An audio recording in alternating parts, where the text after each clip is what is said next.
ఏకధాటిగా 60 రోజుల పాటు సాగిన పార్లమెంట్ ఎన్నికల ప్రచారం ఈ సాయంత్రం 6 గంటలకు ముగియనుంది. పోలింగ్ కు 48 గంటల ముందు మైకులు మూగబోనున్నాయి. తెలంగాణ వ్యాప్తంగా 17 లోక్సభ స్థానాలకు ఎన్నికలు ఎల్లుండి జరగనున్నాయి. సమస్యాత్మక ప్రాంతాల్లో సాయంత్రం 4 గంటలకే పోలింగ్ జరగనుండగా మిగిలిన ప్రాంతాల్లో సాయంత్రం 6 గంటల వరకు పోలింగ్ జరగనుంది.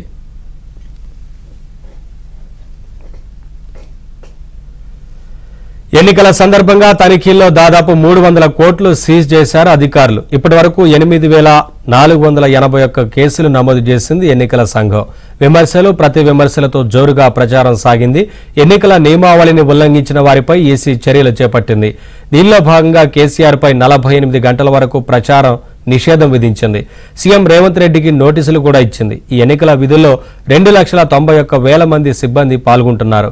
ఒక్కో పార్లమెంట్ సెగ్మెంట్లో 3,000 కేంద్రాలు ఏర్పాటు చేశారు.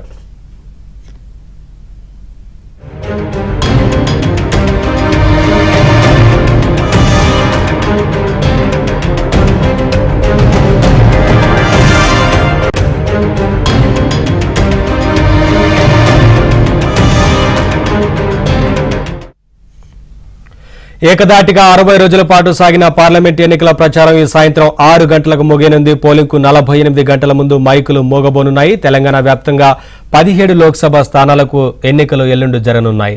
అప్డేట్స్ మా కరెస్పాండెంట్ రాజేష్ అడిగి తెలుసుకుందాం. రాజేష్, 17 లోక్సభ స్థానాలకు సంబంధించి ఎల్లుండి ఎన్నికలు జరగనున్న నేపథ్యంలో ఎటువంటి ఏర్పాట్లు చేశారు? మరొక వైపు ఈరోజు సాయంత్రం 6 గంటలకు మైకులు మోగబోనున్నాయి కదా, మొత్తంగా ఏంటి ఈ ప్రచారానికి సంబంధించి కానీ ఆ తర్వాత ఎన్నికల ఏర్పాట్లకు సంబంధించి కానీ?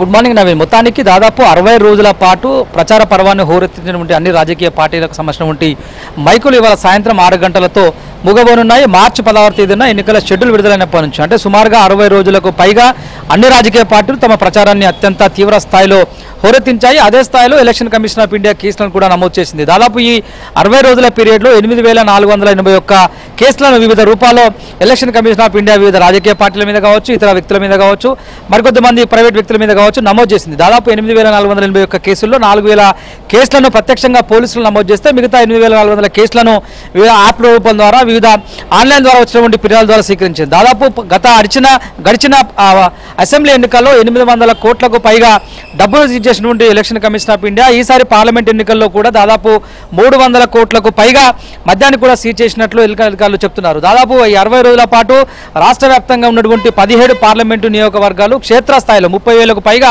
పోలింగ్ స్టేషన్లను అందుబాటులో ఉంచింది. ఒక్కొక్క పార్లమెంటు సెగ్మెంట్కి 3,000కు పైగా పోలింగ్ కేంద్రాలను అందుబాటులో ఉంచారు. అత్యధికంగా 3,200కు పైగా పోలింగ్ కేంద్రాలు మల్కాజ్గిరి పార్లమెంట్ సెగ్మెంట్లో ఏర్పాటు చేసింది ఎలక్షన్ కమిషన్ ఆఫ్ ఇండియా. 2,91,000 మంది అంటే ఆల్మోస్ట్ 3 లక్షల మంది సిబ్బంది ఎన్నికల విధుల్లో భాగంగా పార్టిసిపేట్ చేసే అవకాశం ఉంటుంది. ఎల్లుండి జరగబోతున్నటువంటి ఎన్నికల పర్వానికి సంబంధించి ఈసీ పూర్తి స్థాయి ఏర్పాటు చేసింది.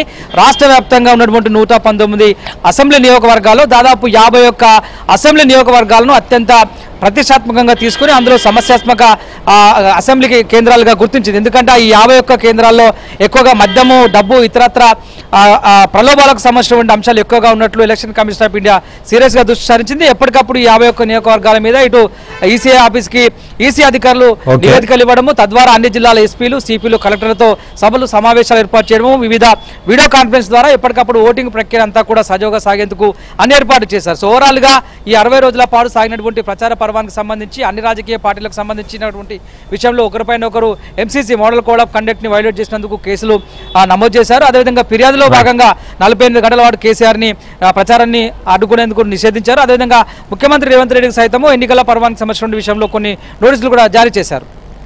Thank you Rajesh.